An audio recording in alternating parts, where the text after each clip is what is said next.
Arabako ikastolen festan ere Espainiako gobernuaren hezkuntza erreformaren aurka egin zuten han bildutakoek. 2 kilometroko ibilbidean erreforma horren aurkako hainbat pankarta irakur zitezkeen. Lomce legeari aurre egiteko adostasuna eskatu zuen Cristina Uriarte, Eusko Jaurlaritzako hezkuntza, hizkuntza politika eta kultura sailburuak. Horregatik, gaur eta hemen kontsentsuaren beharra aldarrikatu nahi dut. Zeren kontsentsurik gabe, ezin da, inolaz ere hezkuntza sistemarik ereiki, ez da hobetu ere.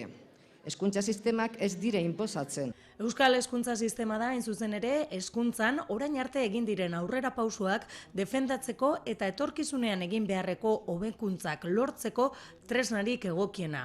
Uriarteren arabera, Lomce legearen harira zera adierazi zuen. Hezkuntzan inposatzen denak bide motza dauka.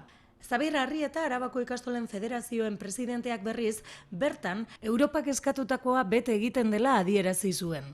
Europak 2020-irako sarri dituen adierazleak hemen erkidegoan betetzen ditugula.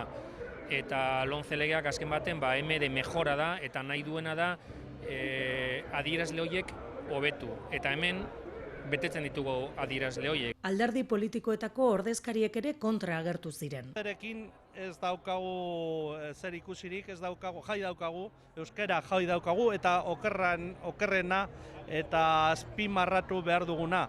Ez da bakarrik euskarana, baizik eta hezkuntza bera, atzera pausu galanta emango joke. Eta orduan, denon artean, guztion artean, lortu behar dugu Lomce behera edo Lomce kentzea.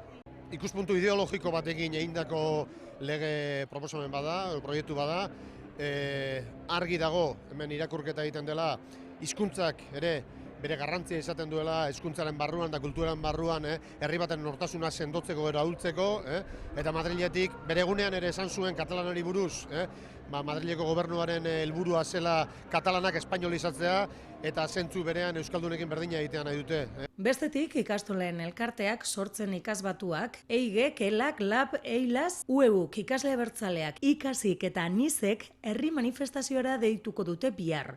Euskal Herrian gure hezkuntza eraiki, inposaketei ez lelopean. Bihar emango dituzte deialdiaren zehetasunak.